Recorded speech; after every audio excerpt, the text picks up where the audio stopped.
Hai para najis, balik lagi di Guy Village. Hai, apa kabar semuanya? Semoga baik-baik aja. Balik lagi sama gue Billy, cowok lemah gemulai tak berdaya najis.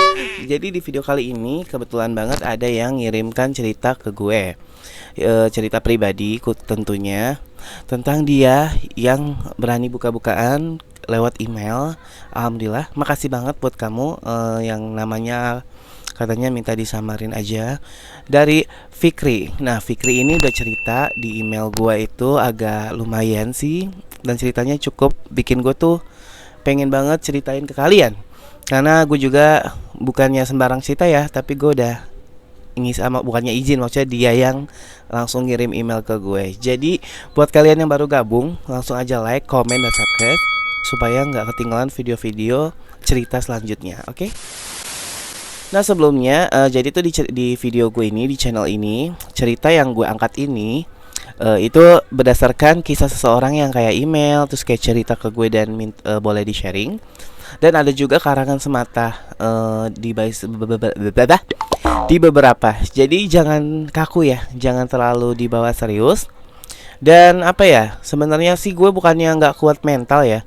Cuma memang banyak banget di kolom komentar gue tuh yang menjadi ustadz dadakan. Memang netizen tuh pasti ada ya, haters pasti ada. Gue coba nggak mau dengerin, tapi tolong balik lagi, kalau nggak suka itu nggak usah mampir ke channel ini. Tinggal lo pergi aja ke channel yang mungkin sejalan sama lo. Gue nggak pernah maksa kok kalian nonton. Ini khusus para najisku. Kita lanjut ke cerita. Nah, Fikri ini berumur sekarang 25 tahun. Jadi dia ngirim email ke gue, pengen ceritanya tuh diangkat dan nggak apa-apa katanya. Lagi pula kan nama disamarkan ya. Jadi Fikri ini tinggal di Bogor. Dia itu terlahir dari keluarga ya, dua saudara gitu, Fikri dan adiknya. Jadi Fikri ini gue rangkum ya, karena kan kata-katanya dari Fikrinya tuh agak-agak baku. Jadi di sini gue kayak bawain enjoy aja, karena gue semalam sampai gue apal-apalin gitu. Ini juga ada buku di bawah. Jadi gue catat. Nah, jadi tuh si Fikri ini tinggal di Bogor, umurnya 25 tahun saat ini, dan dia punya dua bersaudara, cuma dia sama adiknya. Adiknya itu perempuan. Nah, jadi Fikri ini tuh tinggal di rumah itu, dia bapaknya maaf udah almarhum, jadi dia, ibunya, adiknya, jadi bertiga. Dan kebetulan di situ ada pamannya. Nah, pamannya ini tuh sekitar umur 35 tahun, tapi sampai sekarang ini belum menikah gitu. Tapi kejadiannya ini bukan baru-baru ini ya, bukan di umur Fikri 25 tahun itu. Tapi Fikri ngerasain pahitnya dunia seperti ini tuh di umur 19 tahun. Jadi gimana kisahnya sih? Wah, gue merinding sih. Jadi memang Fikri itu kan tinggal bertiga sama ibu sama adiknya gitu.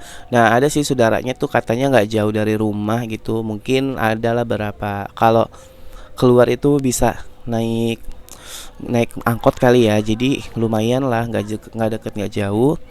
Jadi tuh pamannya ini tuh memang suka tidur di sana, karena kan Fikri itu kan ada kamar beberapa juga. Dan pamannya ini kan adiknya mamanya ya, ibunya. Jadi kayak ya udahlah, pastikan nggak tinggal di sana nggak masalah dong kayak gitu. Jadi tuh memang sebelumnya Fikri itu udah curiga kalau pamannya ini kok belum nikah gitu. Fikrinya tadinya normal strike gitu. Jadi tuh mamangnya memang, ini gue sebutnya mamangnya ya, kan kalau di Sunda mamang gitu. Nah, jadi tuh mamangnya ini tuh kayak suka aneh gitu ke Fikri, kayak dia tuh suka kayak bercandain gitu. Memang Fikri sendiri pun ngaku ke gua kalau dia itu memang agak pendiam dan perawatan, maksudnya kayak cowok-cowok yang manja deh gitu, kayak manly. Nah, jadi tuh kebetulan Fikri ini memang kayak putih orangnya, terus juga perawakannya kecil gitu, kayak boti-boti gitulah.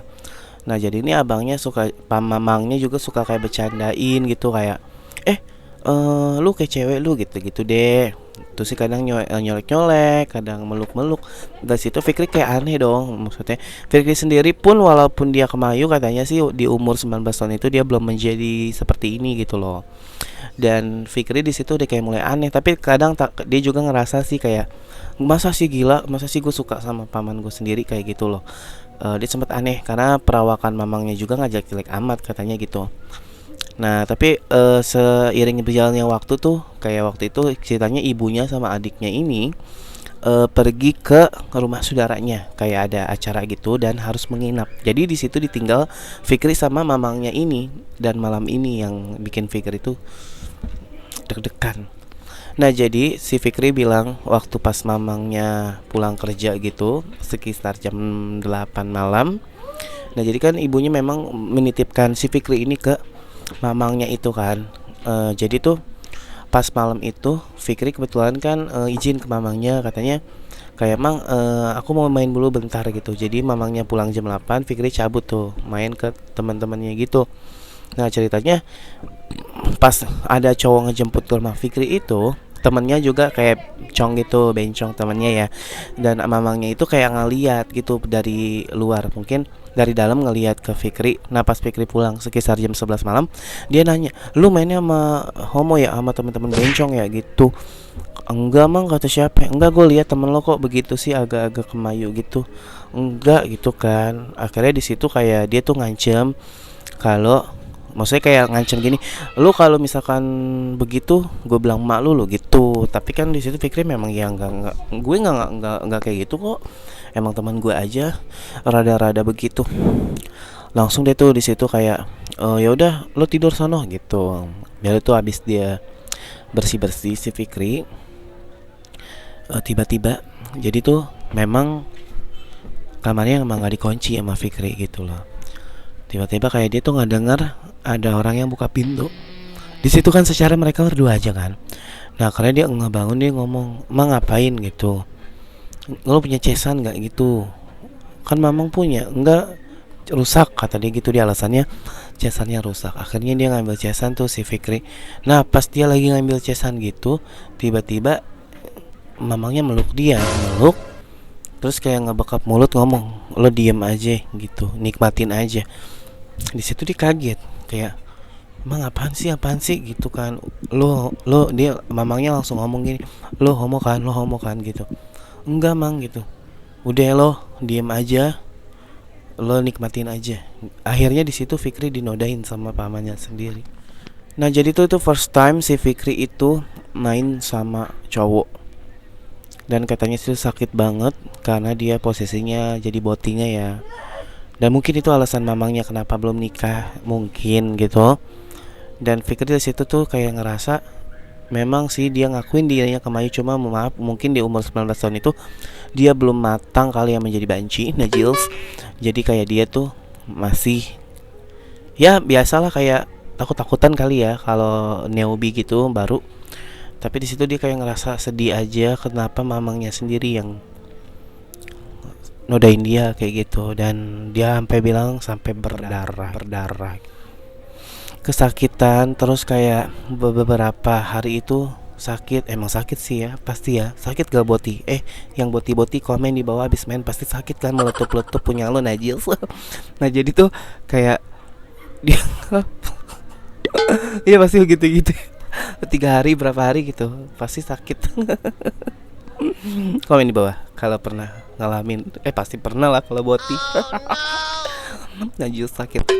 Nah jadi tuh pas setelah malam itu tuh memang dia tuh udah ngerasa sedih banget gitu loh, karena dia tuh berharap mungkin orang lain kali ya, tapi ini mamangnya sendiri loh, satu rumah. Makanya gue bingung deh kalau dia tuh kayak gitu dipakai tiap hari apa gimana ya. Najil. Nah jadi tuh setelah malam itu kan memang mamangnya bilang udah lo diem aja, gue juga nggak bakal bilang ke siapa-siapa. Terus saya Fikri ini berani menanyakan kayak, "Emang lu mamang lu begitu juga?" katanya gitu. "Iya, gue begini," katanya gitu. "Daripada gue main sama orang mending main sama lu," katanya gitu. "Tapi gue nggak mau," kata dia gitu. "Gue cukup sekali aja." "Enggak, gue bakal terus make lo daripada gue kemana-mana," kata dia gitu. "Kalau lo mau malah kita pacaran." Masa gila gak lo? Mamangnya sampai ngomong kayak gitu. Memang sih umur 35 kan udah deg-degan juga ya. Gue aja yang mau 30 aja udah wanti-wanti belum tahu ini kan Najis. Nah jadi setelah kejadian itu tuh kayak si Fikri ini bingung kalau ngadu ke ibunya, katanya pun nanti ibunya bakal tahu dong kalau masalah kayak gitu. Cuma kalau nggak diaduin juga dia nggak mau dong berhari-hari atau berlarut-larut dipakai sama mamangnya sendiri. Jadi kayak ada satu momen ini Fikri cuma kayak ngomong gini, Bu, ngomong ke ibunya kayak, Bu, mamang itu kenapa belum nikah gitu. Nggak tahu mamang lu mah aneh kata gitu. Kayak belum siap kayaknya katanya gitu. Tapi dia nggak begitu kan Bu, dia sampai ngomong gitu sih Fikri. Ya enggak lah, dia mah juga mantan ceweknya banyak kata ibunya si Fikri gitu. Nggak mungkin dia kalau dia tuh suka sama jenis kata gitu. Ya akhirnya si mamang itu kan waktu Fikri 19 tahun itu sampai di kan 25. Tapi katanya sih di umur yang ke-23 itu mamangnya udah nggak ada. Maksudnya mamangnya bukan meninggal ya, najis. Mamangnya itu pergi. Jadi mamangnya itu kayak dapat kerjaan yang harus dimutasi jauh gitu di daerah Surabaya. Jadi si mamang ini pindah ke Surabaya pas Fikri tuh umur 23 tahun. Ya alhamdulillah ya. Jadi dia tuh nggak dicecer-cecer lagi tiap hari, tapi tetap karena masalah itu Fikri pun menjadi seorang banci. Najis. Nah, jadi pada endingnya tuh nggak bahagia ya. Jadi kayak ya memang kan kejadian seperti itu bisa menimpa siapa aja dan di mana aja dengan siapa aja lokasinya. Jadi kita nggak bisa nentuin ya. Untuk masalah berubah itu saling doain aja. Makasih juga buat para najis yang suka ngedoain yang baik-baik kayak berubah lah inilah, tapi dengan kata-kata yang halus gue pasti bakal nerima dong, yang gue manusia. Jadi tolong pergunakan bahasanya dengan yang baik gitu biar gue juga ngebalasnya tenang. Jangan kayak seolah-olah tuh lo tuh pada Tuhan gitu ya, yang langsung lo neraka gitu. Jadi kayak memberitahu nggak apa-apa, tapi jangan bikin orang sakit hati kayak gitu. Nah akhirnya sekarang kan Fikri menjadi seperti ini juga. Tapi ya semoga kita saling doain ya. Semoga mau jalannya dia berubah atau jalannya belum berubah, tapi intinya ketemu sama orang-orang yang baik. Karena balik lagi sih, kita harus berbuat baik dulu. Kita baik pasti dapat yang baik, kita jahat pasti dapat yang jahat. Dan makasih banget buat Fikri Bogor yang udah masuk emailnya ke gue. Thank you banget untuk berpartisipasi ngirim cerita kamu. Buat kalian juga para najis yang tinggal di mana aja yang pengen ceritanya tuh gue ceritain di sini, boleh banget kalian kirim email ke @guevillage@gmail.com atau bisa DM ke IG gue di sini. Kalian bisa banget. Dan ada juga kok yang mau cerita tentang pengalaman gilanya juga di channel gue, tapi dia lagi proses sih. Dia baru-baru mau ngetik, katanya mau ngirim ke gua. Jadi buat kalian stay terus di Guevillage cerita ini. Pokoknya kisah dari seseorang ya. Ada juga yang ngarang, tapi kebanyakan dari orang kayak gini. Jangan lupa di like, comment, dan subscribe. Pokoknya stay tune terus di sini biar nggak ketinggalan cerita-cerita sedih, cerita bahagia, cerita manja, cerita gila najis. Jadi pokoknya banyak cerita yang untuk bisalah kalian menjadikan edukasi atau kalian tuh jadi pendengar gitu. Komen di bawah pokoknya pendapat kalian tuh kayak gimana, tapi dengan bahasa yang halus ya, karena kalau bahasa yang kasar pasti dihapus sama YouTube-nya otomatis. Pokoknya semoga kita panjang umur semuanya, sehat selalu, dan semoga tuh lancar untuk mencari rezekinya.